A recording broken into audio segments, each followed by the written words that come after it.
If you have been using Curovate before your surgery and have now had surgery, you will need to start a new recovery plan for that surgery date and type. You may also need to do this if you've made a mistake entering your surgery type or date and need to change it. In this video, we are going to learn how to manage your recovery plans, also known as protocols, with Curovate.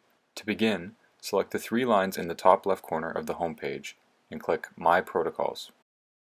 Here, any of your current or archived recovery plans are visible.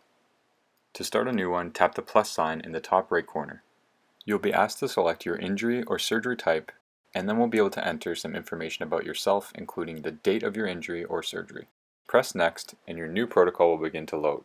You'll be taken to your home page, and you are now ready to get started. Now you can return to the My Protocols page. If you'd like to delete an old protocol permanently, swipe left and tap the red garbage can.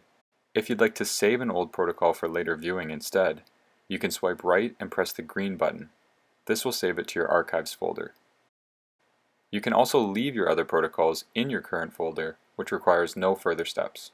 To get started using any of your recovery plans, just tap on the protocol from your list so that it is highlighted in black. You'll be taken to your homepage and are ready to pick up from wherever you left off.